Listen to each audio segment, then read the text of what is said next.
आज मैं आपसे एक कन्फेशन करना चाहता हूँ। जो मेरी बुक शेल्फ है, इस पर मेरी एक ऐसी बुक है जो इन्वेस्टिंग के बारे में कुछ नहीं बताती है। एक वर्ड भी नहीं। ना स्टॉक के बारे में, ना पोर्टफोलियो के बारे में, ना ही कोई रिटर्न के बारे में। फिर भी ये बुक मेरी सबसे इम्पोर्टेंट इन्वेस्टिंग रिलेटेड बुक है। ये बुक है जे कृष्णमूर्ति की फ्रीडम फ्रॉम द नॉन।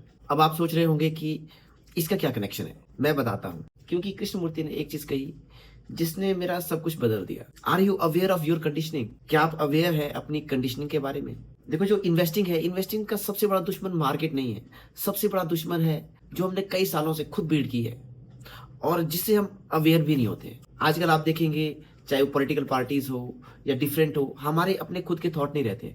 हम सोशल मीडिया से या टीवी चैनल से जो कुछ कंज्यूम करते हैं वही हमारा थॉट बन जाता है। जे कृष्णमूर्ति यानी जिद्दू कृष्णमूर्ति जो है 20th सेंचुरी के ना सबसे बड़े फिलोसफर रहे हैं। एक सोसाइटी थी, थियोसॉफिकल सोसाइटी। उन्होंने जिद्दू कृष्णमूर्ति को वर्ल्ड टीचर बनाना चाहा, लेकिन कृष्णमूर्ति ने ना वो रोल बिल्कुल रिजेक्ट कर दिया। उन्होंने कहा कि मैं किसी भी ऑर्गेनाइजेशन का हिस्सा नहीं बनना चाहता, कोई गुरु नहीं बनना चाहता। और उन्होंने कहा truth is the pathless land and you can not approach it by any path whatsoever. वो कहते थे किसी की भी बात को ना ब्लाइंडली मत मानो, अपनी खुद की थिंकिंग को ऑब्जर्व करो और उसको चैलेंज करो, मतलब समझो उसको। ये बुक एसेंशियली एक ही चीज बताती है, जब तक आप ना अपने पास्ट के ज्ञान, एक्सपीरियंसेस या फिर आपकी कंडीशनिंग है उससे छिपे हो ना, तब तक तुम एक्चुअली फ्री नहीं हो सकते। और फ्री हुए बिना हम जेन्युइनली कुछ भी नहीं देख सकते हैं। देखो, इन्वेस्टिंग में जेन्युइनली देखना सबसे इंपॉर्टेंट है। इसका मतलब हुआ कि जो जो एग्जैक्टली है वहां पे वो दिखे हमें, कोई फिल्टर नहीं। क्योंकि जो सारे स्केम्स होते हैं वो उसके पीछे छुप होते हैं। तभी तो जो सही डिसीजन होता है ना वो आ पाता है। बुक का पहला टेक वे है कंडीशनिंग। कृष्णमूर्ति ने कहा you are the result of your conditioning and you are thinking freely but you are not. अगर इसको इन्वेस्टिंग में अप्लाई करें तो आप सोचते हैं कि आप मतलब इंडिपेंडेंटली डिसाइड करते हैं, लेकिन एक्चुअली जो आपका डिसीजन होता है ना वो शेप्ड होता है। चाहे वो पास्ट लॉसेस ने किया हो, चाहे वो पास्ट गेन्स ने किया हो, या किसी न्यूज चैनल ने किया हो, या आजकल ट्विटर में इतनी सारी टिप्स आती है उसने किया हो, या फिर उस सेक्टर ने जो पॉपुलर है, या फिर आपके उस गुरु ने जिसको आप फॉलो करते हैं। हर डिसीजन से पहले ना एक सवाल पूछो, क्या ये मेरा डिसीजन है या ये मेरा कंडीशनिंग का रिजल्ट है। कृष्णमूर्ति जी की सबसे पावरफुल इंसाइट क्या है, वो है कि द ऑब्जर्वर इज ऑब्जर्व्ड। मतलब जब आप पोर्टफोलियो देखकर डरते हैं ना, वो जो डर है ना वो आपसे बाहर नहीं है, वो डर आप ही हो। आप समझ रहे हो? थोड़ा डिफिकल्ट है बट जब आप ये बुक पढ़ोगे ना तो आप ये समझ पाओगे। तो मैं हाईली ये रिकमेंड करता हूँ, नॉट फॉर ओनली इन्वेस्टिंग, आपकी लाइफ के लिए भी। ये आपको लाइफ जीना सिखाता है, बेसिकली प्रेजेंट में रहना सिखाता है। बोलने का मतलब ये है कि डर को दूर करो, ये काम नहीं करता है क्योंकि आप उसे अलग ही नहीं कर सकते। अब अगर इसका प्रैक्टिकल इम्प्लीमेंटेशन देखें तो जब कोई एंग्जाइटी आए तो उससे भागो नहीं, बल्कि उसको डायरेक्टली देखो। डर कहाँ से आ रहा है? लॉस एवर्जन से आ रहा है, लोग क्या सोचेंगे इसकी वजह से आ रहा है।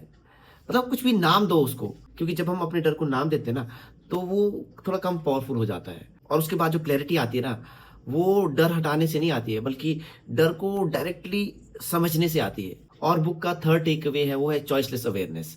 कृष्णमूर्ति ने एक सिंपल चीज पूछा, can you look at a tree without naming it? Just look. अगर इन्वेस्टिंग की बात करें, क्या आप किसी कंपनी को बिना प्रायर लेबल के देख सकते हो? मतलब पूरा अपनी कंडीशनिंग को भुला करके, बिना ये सोचे कि ये सेक्टर बोरिंग है या फिर ये सेक्टर ओवर वैल्यूड है या ये स्टॉक किसी सुपरस्टार इन्वेस्टर के पास है। रिसर्च करते वक्त ना पहले डेटा देखो, कंक्लूजन बाद में निकालो, और जो सो कॉल्ड हमारे ओपिनियन होते हैं ना उनको साइड में रखो। और बुक का चौथा टेक अवे है फियर से मुक्ति। कृष्णमूर्ति जी कहते हैं the moment you are aware of fear, not trying to get rid of it, just completely aware, then fear disappears. जो इन्वेस्टर होते हैं ना वो दो एक्सट्रीम में जाते हैं, या तो पोर्टफोलियो बिल्कुल बंद करते हैं या फिर उसको देखते रहते हैं। देखो, ट्विटर में जब क्रैश आ रहा था तो बहुत सारे बोल रहे थे कि मैं बिल्कुल नहीं देख रहा हूं, या फिर पैनिक में बेच देते हैं। देखो, दोनों में ना डर दौड़ रहा होता है। कृष्णमूर्ति का रास्ता क्या है इसमें? जब बड़ा मूवमेंट हो पहले उसको ऑब्जर्व करो, ठीक है? कोई एक्शन करने की जरूरत नहीं है। डर को पहले देखो, डायरेक्टली देखो और पूछो ये क्या सिर्फ प्राइस का डर है या कोई बिजनेस फंडामेंटल चेंज है।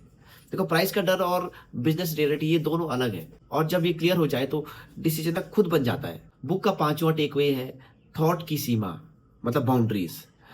कृष्णमूर्ति ने कहा thought is always old, it can never be new, it is the response of your memory, experience and knowledge. देखो, इन्वेस्टिंग में जब हम सोचते हैं ना कि कोई स्टॉक कैसा रहेगा, हम एक्चुअली पास्ट डाटा देख रहे होते हैं या पास्ट पैटर्न देख रहे होते हैं, और उन्हीं पास्ट डाटा और पैटर्न को ना प्रोजेक्ट करके देख रहे होते हैं। और इसलिए जो डिसरप्शन होती है ना वो मिस हो जाती है। हमें हर एजम्पशन को चैलेंज करना चाहिए, एक्टिवली वो इन्फॉर्मेशन ढूंढनी चाहिए जो जो हमारी थीसिस है उसके अगेंस्ट हो। फर्स्ट प्रिंसिपल से सोचो, जो ये स्पेसिफिक बिजनेस है इसका इकोनॉमिक्स क्या है, इसका मैनेजमेंट रिकॉर्ड कैसा है। जो सिक्स्थ टेक अवे है वो है कि नई आंखों से देखना। कृष्णमूर्ति जी ने कहा कि die to the past, meet this moment completely new. जो स्टॉक आपने एक साल पहले खरीदा था, क्या आज वो फ्रेश आइज से देख सकते हो क्या?